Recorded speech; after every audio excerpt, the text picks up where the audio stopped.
back to Piece of Work, the podcast with Danielle Tantone. Today, I'm joined by my friend Shelby Leigh. Shelby Leigh is a poet, mental health advocate, and book marketing strategist who has been writing on the internet for 7+ years, amassing a following of more than 500,000 readers. She is the author of the best-selling book, Changing with the Tides, and openly shares her mental health journey with self-doubt and anxiety. Shelby also empowers writers to show up on social media and promote their book, and has helped over 1,200 authors to date through courses, guides, and one-to-one services. Now, I know Shelby personally because I am one of those authors who has enlisted her help.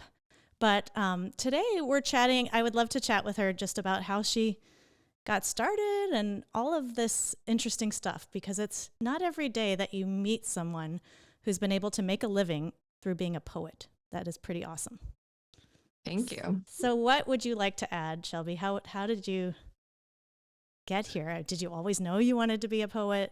Tell me a little bit about your journey. Yeah, definitely. Yeah. Thank you for having me, by the way. You're welcome. I never thought that I would be a poet, and especially, making a living as a poet. I don't think anyone believes me whenever I say that. But it's happening. And I feel like the poetry community is continuing to grow year after year.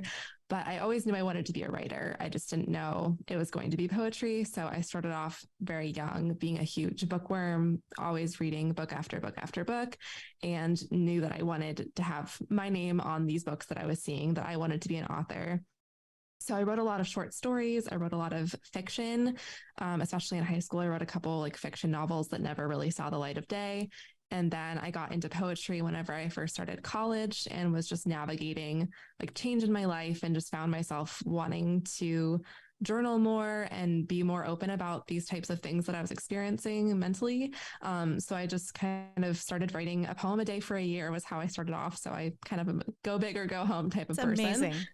That's a huge discipline right there. Yeah. So I started sharing those poems on Tumblr, which isn't really used very much anymore, but at the time it was. And that was my first taste of kind of getting readers, or growing my audience a little bit. So I became very fascinated with that and the social media world, which brought me to sharing my work on Instagram and now TikTok, which is where I have the biggest audience. So yeah, it's been, I think, 7 years now, and I never thought that poetry would stick like it has, but I'm glad it has. That's so amazing. Such a great story. And just if I may ask, how old are you? Because I know you're younger than me. I'm 25. 25. That is so awesome. I mean, it's not very many writers who can make a living doing their writing at 25. Usually you just got to do other things until you can make it. That is so inspiring. So tell me a little bit about your poetry and how you ended up in that genre and how you got that way.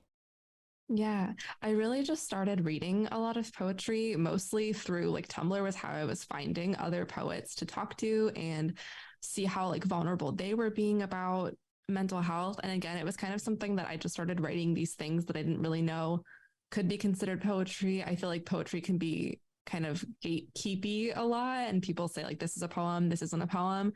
And so my style of poetry, there's people that would say they're not poems, and that's fine, have your own opinion. Who really decides what is a poem and what isn't a poem? I mean, yeah, I think it's a personal choice. I think anything can be a poem. That's the kind of realm that I'm in, but everyone has their own thoughts on that. But we're just reading very free verse, open, vulnerable, shorter poems, and they were really resonating with me. And I just started kind of pouring my heart out on the page, and that's how I got started. And then I just met a lot of other poets from sharing my work online and reading hundreds of poetry books at this point, just to see other people's styles and see what else is going on in the poetry world. And I just have fallen in love with it as a medium of sharing your most vulnerable thoughts. And I just love it. I think it's beautiful. I think it's so beautiful too. And I really respect and admire your ability to do that. My daughter is a poet. She's 16 right now. And I've never understood that ability to speak kind of lyrically about those feelings. I'm a very literal, I have a journalism background. And so the book I wrote is a memoir, and it also has a lot of personal and a lot of mental health, a lot of anxiety. I talk about some of the same issues, but I don't know how to do it I've never practiced doing it in a more artsy, poetic way. I always want to explain it in full sentences. And so that I really admire and appreciate people who can do that, because it doesn't come naturally to me. I've had I wrote a poem once several years ago to my daughter that I thought was decent. It was the first time I tried to just be, not explain everything, to have a little bit of imagery and just and see where it went. And I think she liked it, but I haven't published it or anything. Yeah. Oh, I love that. I feel like I'm the opposite. I mean, I have a professional writing background. Like I studied marketing and professional writing in college, but I still have a really hard time being very like blunt in my writing and not try to include that like flowery imagery that a lot of poets use. So it's kind of opposite from you in that way. That's cool. And I think it's probably good.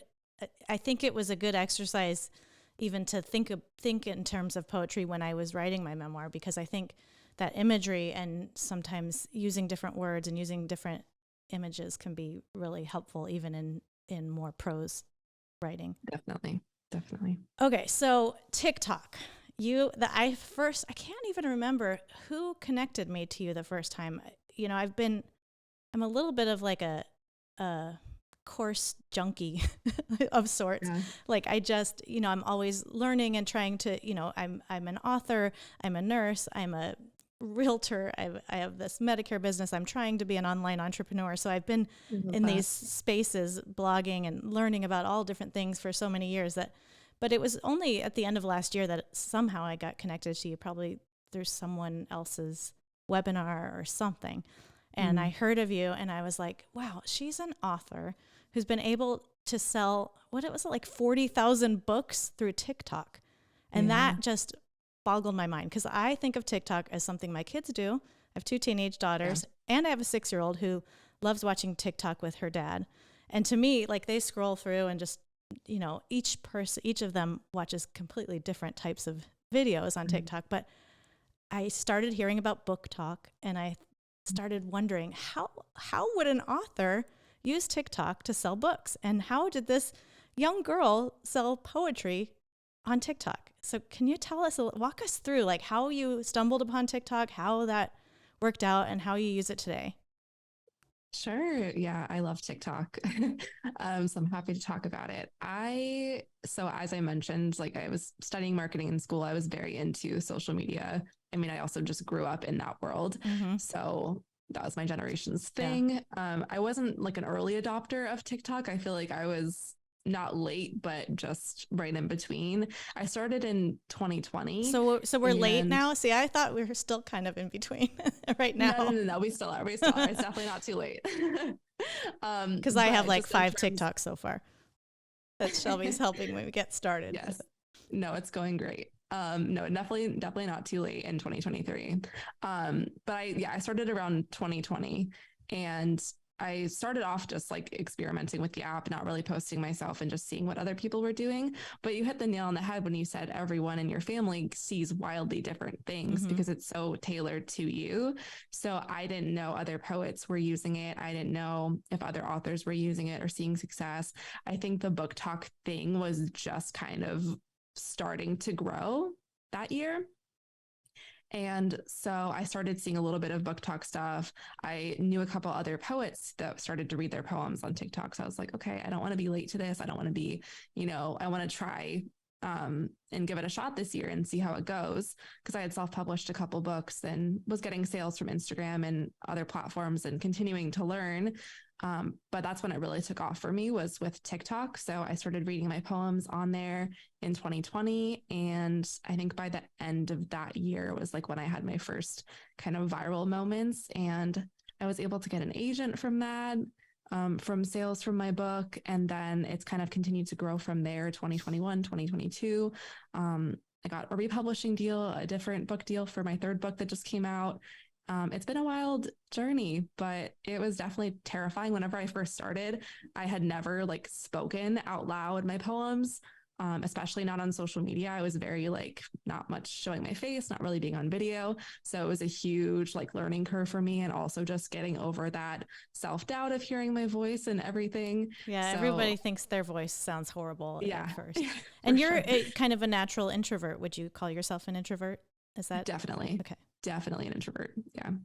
Mm-hmm. It's funny. And just, I've always thought of myself as an extrovert, and I still am, but I think as I get older, I'm more and more introverted. And I think you have to be at least a little bit introverted to write a whole book anyway. That's a lot of hours alone yeah, in I feel like most solitude. writers would say they're introverted. Yeah. I don't know if that's true, but I I really feel like most value writers do. solitude, but Yeah. I do have that extroverted quality too, where I Mhm. love performing and being the center of attention. And um, I have been trying to embrace that again because I think for many years I've sort of been Yeah. behind the scenes. Um, That makes so sense. that's really cool that you were able to, even as an introvert, you were able to come out of that. And I've heard from so many introverts who are able to be really successful on social media and on, on video. And that's fascinating to me because it Mm-hmm. seems like, oh, I'm an extrovert. I should be better at that, but I'm not. No, and I think everyone, it takes time. I mean, I don't know how many people are naturally great on camera, especially when it's talking to yourself, because like in a podcast interview or a phone call, like you might be totally fine. And then whenever you just have to talk to yourself and get the conversation going alone, it Yeah, can with no be one else to ask questions or answer questions. exactly, it's a whole other challenge. Very cool. Oh, tell us about this book that just came out. It just came out last week, right? Or Yes, the I don't know when 24th. exactly this Yeah. podcast will be Oh, that's published, true. but so tell us what date it came out and tell us a little bit about it and where we can find it. Yeah, thanks. It came out January 24th. It's called Girl Made of Glass. It's my third poetry collection. It's my longest collection yet. And it has this like haunting kind of theme to it. So I tackle a lot of mental health topics in my books. You'll see anxiety and insecurities and self doubt and fears and things like that throughout my books. But this one kind of focused on different fears that we have, how the past can kind of haunt us, and how past relationships can haunt us. So there's 4 different sections, and each of them kind of takes you through a different fear in a way. And then the last section is entirely devoted to like self-love poems because that's a lot of my work is centered around self-love. So That's really neat. yeah, I'm really excited that it's out, and it's definitely the one I'm most proud of. My last book that I released was in 2019, and then it ended up getting republished last year. So it's been, even though I feel like I just had a book launch last year because it was republished, it's been like 3 years since I've put out new work, actually over 3 years since I put out entirely new work. So And you've it probably feels learned a lot about the launch process and definitely, oh my changed some goodness, things. yes, definitely. Yeah, lots more launching and marketing strategy involved. I think that's so cool. I can't wait to read your book. I did purchase it, but Thank you. I haven't gotten my hard copy yet, and I did download it, but I'm always running around doing too many things, so I did not read it yet. No But worries. I'm looking forward to it because I think some of the themes, interestingly enough, you're a 25-year-old poet living in Ohio, right? Yes. And Yeah. I'm a 48-year-old nurse, author, entrepreneur-ish person living in Arizona. And Yeah. yet the themes of our respective books, I think, are really similar. And, Yeah. I think coming down to that self-love, I'm so proud of you for coming to understand that so young. I think Thank it you. takes some of us a lot longer. Yeah, well, I definitely haven't mastered it yet, but I do write about it a lot in my You struggle never with do. it. So it's a work in progress. Exactly. We're all a piece of work, a work in progress, and a work of art. My tagline, Exactly. my Exactly. subtitle. But yeah, it's so true. It is a work in progress, and I think at different times in our lives, we can look back and understand things differently. I think if I had written a book at 25, it would have been still a good book. It just would have been a really different book than the Right. one I wrote last year, and the one I'll Definitely. write 20 years. But that's so cool. All right. Thanks. So we talked about TikTok. We talked about what else? What else should we know? I think the marketing idea is interesting because I think a lot of people are trying to figure out both what to do with their life, how to make a living online, Yeah. or how to market themselves. And the fact that you've just been able to do all of those things is really cool. Yeah. So I don't know Yeah, what. thank you. I feel like, yeah, I mean, it definitely wasn't immediate. Like, I know I'm on the younger end and everything, but it definitely was like 7 years of constant marketing myself and pretty much posting on a almost daily basis, especially TikTok like daily. But I never want anyone to think that it was like an immediate thing or that it just happened or anything like that. Cause it definitely, I know it takes people longer as well, but it wasn't like a 1 year thing or anything like that for me. But I think a lot of it. I was just No, sorry to interrupt. I was just thinking something you said earlier that I think is really important is that you grew up in this world of social media. Like to you, there was never a world without social media. And so I think a lot of people in my age group, we do use it. I mean, we sort of grew up right before it. So we were already adults when it started becoming a thing. Yeah. So we do embrace it and we have used it in our work for many years, but it's a different kind of knowledge of it than what your generation. I don't think we're actually from different generations, but you know what I mean? Yeah. No, definitely. I totally agree. I think I wasn't allowed to be on social media actually for a lot of my childhood. So I was kind of like That's good. late, I feel like in my age group. But I think, whenever I first started on like Instagram and I want to say like 10th grade I was in, so it's pretty young. And then high school was just surrounded with that. And you kind of had to be on it to like interact with your classmates and plan hangouts and all those sorts of things like that everyone was doing. So definitely was a huge part of my like high school experience and all of that. And of course has carried through to being a huge part of my career and the work that I do with other authors as well. So yeah, it's definitely a huge part of the age group that I grew up in. And I feel like in the entrepreneur world or just like any sort of online or not online, but creative entrepreneur type of person, whether that's an author or course seller or anything like that, like the struggle of promoting yourself and selling yourself is a really hard barrier to get over. Like a lot of us it's just not natural to do and talk about ourselves and try to promote ourselves. So that was certainly a barrier for me where I felt like I'm talking about this enough, but I'm not seeing any sort of like results at all or anything like that. And then I just realized like, no, I'm not. You really have to like shout it out there to be heard. I mean, people are seeing thousands of posts a day. Hundreds of posts. We talked about that just the other day in your author group that I'm a part of, that I feel like I am talking about my book constantly and people are so sick of hearing about it, but and maybe some people probably are, but they're not really my audience either. Right, so exactly. The fact that you really need to do way more marketing and promoting of yourself than you think. What other avenues do you use besides TikTok? And what do you teach other authors and other entrepreneurs to use? Yeah, my main focus is Instagram and TikTok, especially for my audience. That's just where I've found the most success. I do teach like Facebook as well. And then like website and newsletter would be like my next big thing, because I always believe in having a platform off of social media that you actually own yourself, that can't really be hacked or taken away from you and all of that. Totally. Because who knows what'll happen with these platforms, right? Yeah, TikTok's a little iffy right now, so I have my fingers crossed, but you never know. But yeah, those are my main platforms that I would recommend. Very cool. I'm trying to think what else I want to ask you about. Where I'm in Old Town Scottsdale, which is a really cool, we call it Old Town. It's actually not that old, but Scottsdale, Arizona is a old West town that has become very posh and much more upscale than it was when I grew up here.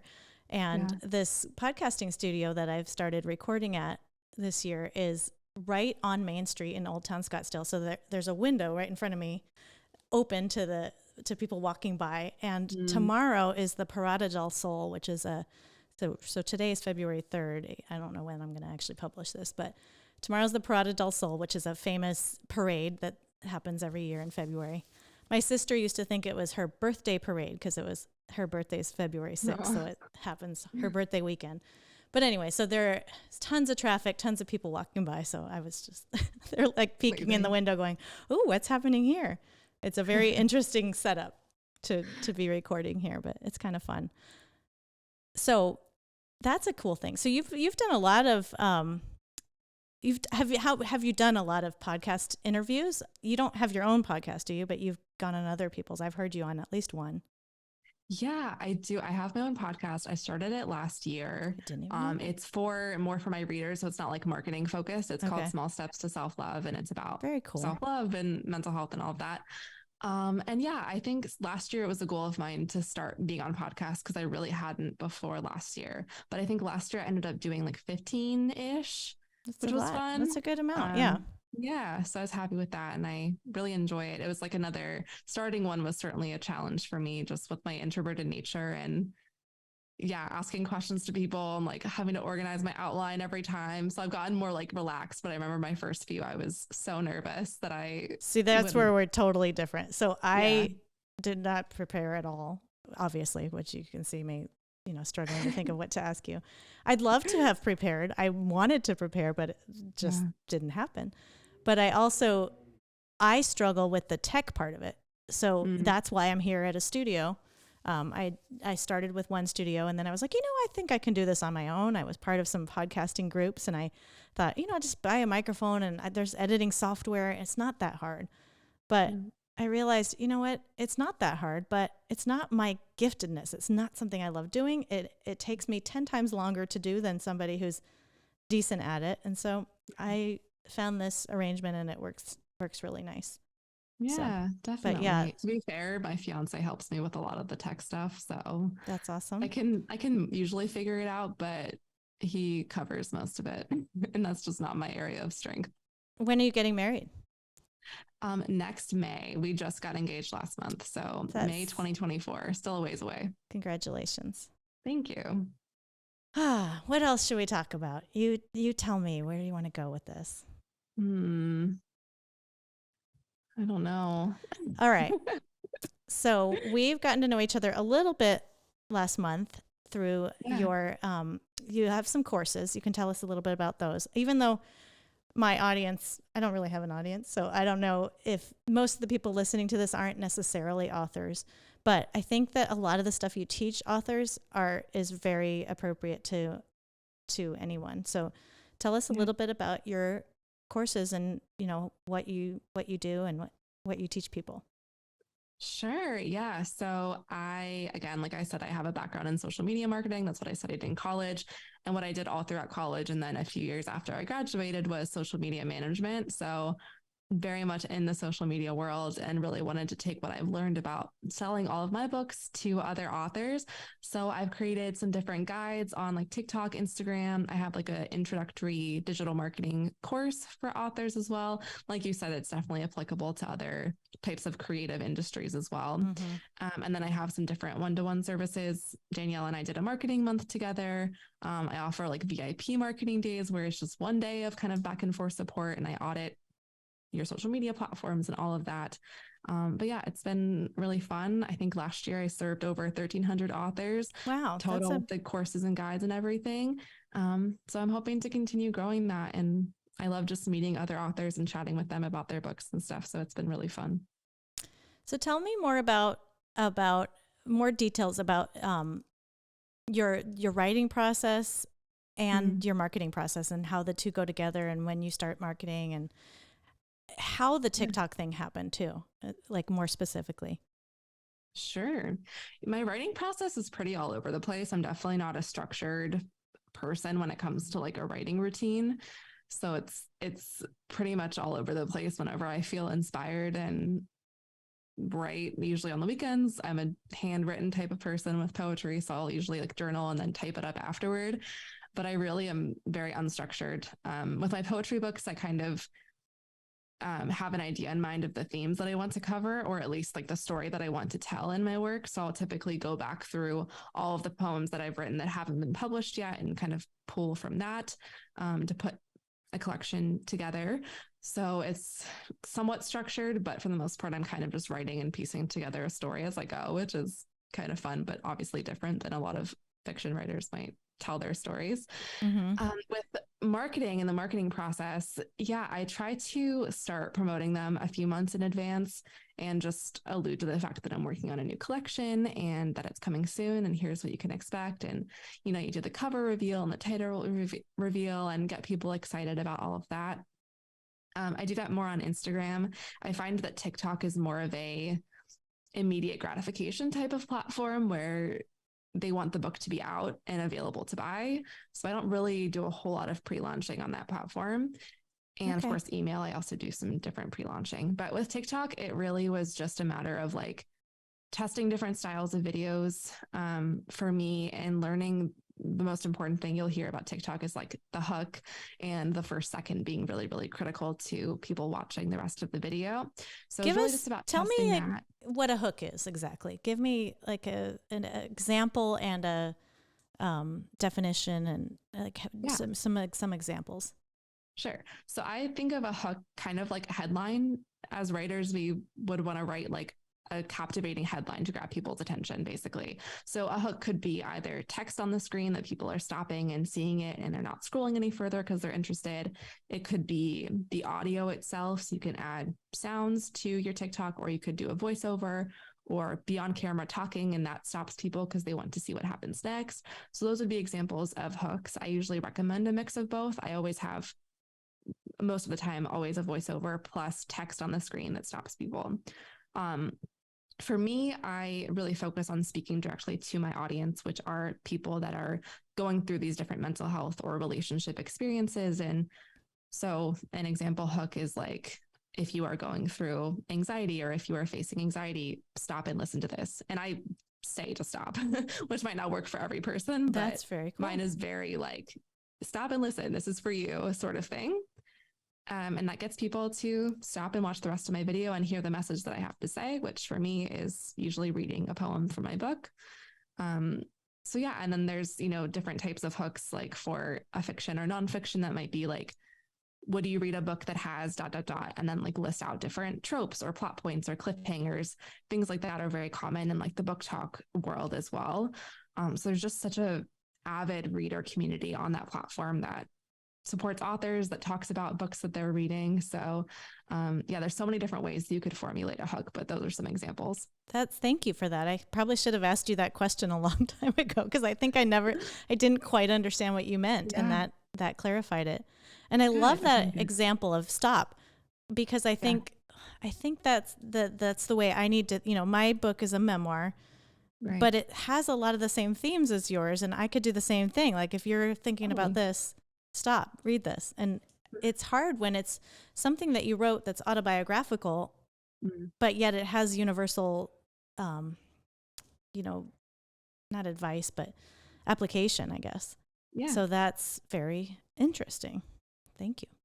What another word that I think I've been hearing now that I'm learning about book marketing is tropes, but I don't think that's a word that like the everyday person is familiar with. What is a trope, and what is that? What do you do with it? What does that mean? Yeah, it's more common in Sorry like to put you on the books. No, that's fine. I don't know if I'll be able to articulate the exact definition. Hey, if you can give me a common, layperson understanding of it, that's all I'm looking for. Yeah, so it's more like recurring, I'm going to use the word themes. Again, I don't know if that's exactly right, but themes that are found in like fiction books. So an example could be like the enemies to lovers trope, which is like common in fiction books where the couple starts off as enemies and by the end of the book, they're lovers. So people, there's readers out there who would love the enemies to lovers trope. They want to read books that have that in it. So that's one example that's coming to the top of my head, but it's kind of just like those recurring themes that happen across genres, that you have readers who are really interested in those types of plot points, is kind of what I would say. Interesting. Yeah, I guess that's something I need to think about some more too. And then a cliffhanger isn't necessarily like who did it, who killed the lady. Like obviously, like what would a cliffhanger be in something that's not so melodramatic of a plot? Do you know what I'm saying? So yeah, it doesn't have to be like solving the mystery. It could just be leaving people off on something intriguing. I mean, I don't know, like I guess if we're talking like relationships, if there's like a breakup or a divorce, like find out what happens next after these two fight it out, things Right. like that. It doesn't have to be like a murder or anything like that, or like a mystery solving thing. It's just like, how can I end this video or this book description or something like that on an unknown that would get people wanting to open my book and find out what happens next. I think you've given me so much to think about, not just today, but during the whole month that we spent together, like more than I could implement in that month. And I'm hoping that I remember to come back to it and really, really do what because you've just kind of made the idea start stirring in my head. Good. So I'm thank glad. you for that. Let's see, where else do we want to go with this? So you said you started working in marketing, and then you ended up, tell me your story a little bit. Like, did you quit your job now and you're doing this full time? Tell me about how that worked out. Yeah. So it's been a little over a year since I left my job to do this full time, which was a whole other scary time for me. It was really like a lot harder than I thought it was going to be doing that. But yeah, I worked with a company in social media management I started in college and then was there for like 4 years. But I just knew like my passion is in writing, is in wanting to pursue like entrepreneurship more and be self-employed and do the courses and guides and all of that stuff. So yeah, I had like my 6-month plan in place. And I just knew like, okay, if I can make enough this year to kind of boost my corporate salary and feel stable enough to do this, I'm going to go for it. So once I kind of met that goal and had kind of something in place with my business, I knew that it was time. It was very scary, and I'm a very loyal person. So I felt like I was disappointing so many people and all of that. But of course, you have to follow your dream and do what you need to do. So it's been a little over a year, and it's been very, very rewarding and fulfilling, and the busiest I've ever been for sure. But I love it. Congratulations. I mean, I think that if I was to guess about my audience, it would probably be people who are maybe a little older than you, but who are dreaming of something else, a life to look a little differently. So what advice would you give someone who's, maybe in a job that they like, but or they've been there a long time and they're just ready for something different? How can somebody decide what might be a good fit, and how can they prepare so that, because what I've done in my life isn't necessarily what I would advise other people to do. I just sort of get to a point where I can't stand it another day and I just quit. And I know there'll be another plan, and I always land on my feet, but that's not necessarily the way most people want to do things in the way I would recommend. So what would you recommend for somebody who's just not quite sure they're where they want to be, but they're not sure maybe where they do want to be? Yeah. I think just like exploring as many other passions and hobbies, like what you think you might be interested in, and just giving it a try. I feel like we put off things a lot because we think like, oh, there's time next year for that, or I'm too busy, there'll be time next month or whenever. That it ends up, time flies by and we have missed, those opportunities. So I think just experimenting with what you could enjoy, even if it's a hobby that you think there's no way you can make money from it. Honestly, the way that the online world works, I think that you can make money from pretty much anything. So it certainly takes time. I think you've proven that to be true. I mean, that's pretty amazing what you've been able to do. Yeah. So I just don't think that anything should be off the table if you're passionate about it. But I think the longer you put something off, the longer it's going to take to see results and possibly make income from it, or whatever your goals are. So, whenever I have authors come to me and ask how I grew, but they haven't started posting it, or they haven't taken that leap into even writing their book because they're scared of what might happen, you're never going to know until you start, until you try. And the longer it take to start writing it, the longer it's going to be before it's out and has the ability to impact people and reach people. So I think just keeping that in mind, not that I want to put pressure on people in any way, but I think just knowing what your goals are, knowing that life's too short to put off your dreams your entire life, and it's worth going for now. I totally agree with that. And I think that some people need that pressure. Some of us put it on all ourselves. Like, me too. I couldn't not write my book. I couldn't not do any of the things I've done, but not everybody's like that. Some people need that that extra push. So That's true. that's why you're a coach. Exactly. So where can people find you if they want to read your books, or if they are interested from an author perspective, or if they're interested in your coaching? Where are you? Yeah, sure. So shelbyleigh.co, is my main website where you can find my books and everything. And then I'm at Shelby Leigh Poetry on TikTok and Instagram if you want to check out my poems and what I'm doing there. And then if you go to shelbyleigh.co/marketing, you'll see kind of a list of the different offers that I have in the marketing world as well. Very cool.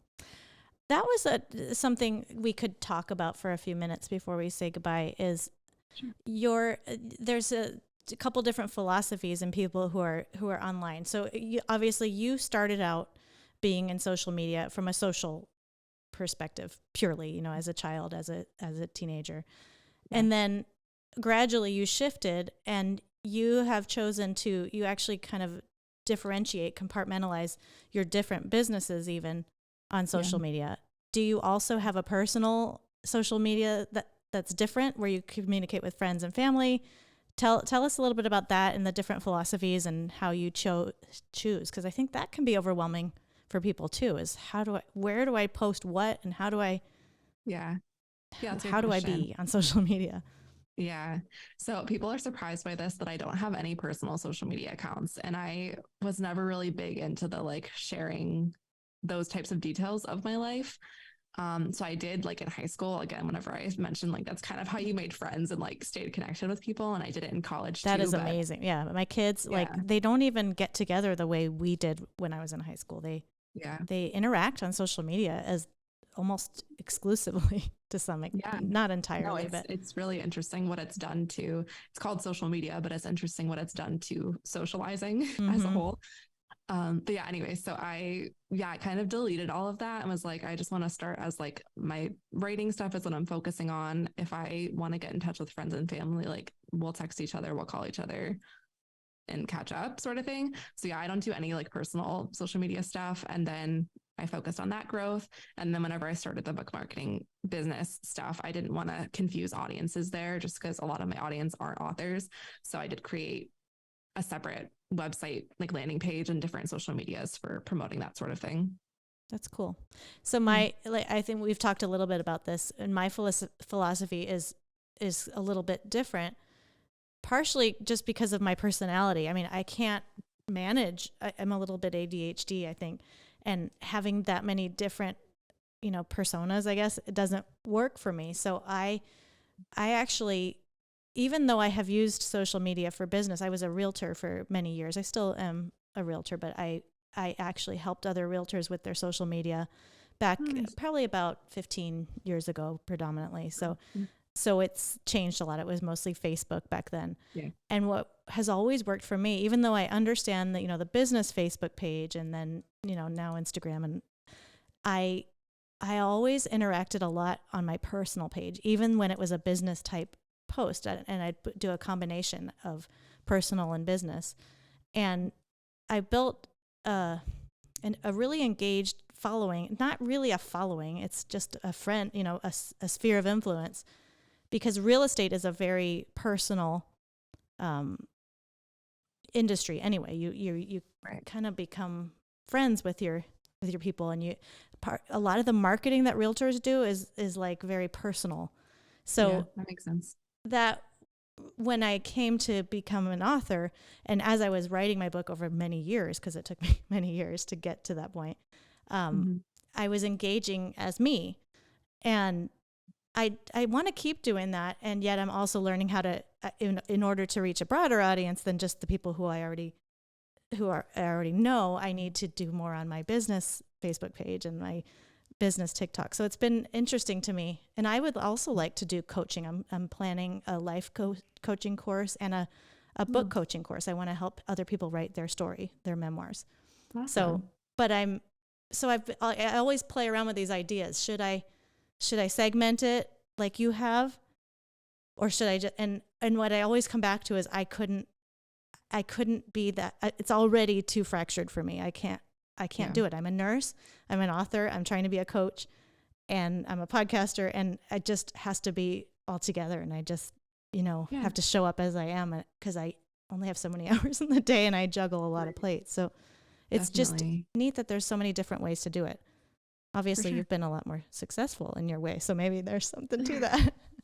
No, I think like I always say that you have to make it work for you, how your brain works, how you function best. I mean, if you're not into what you're doing, and I say this for people trying out TikTok who hate it, like it's not worth your time. If you hate it and it's not doing anything for you, like there's other ways to spend your time.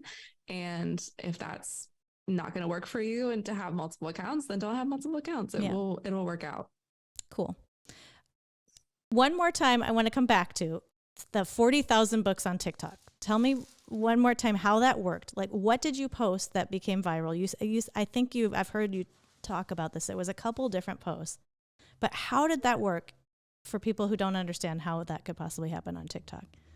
Yeah, I mean the really nice thing about TikTok is that the way that the platform works and the algorithm works is that you can see videos. Most of the videos you see are going to be from people that you aren't following.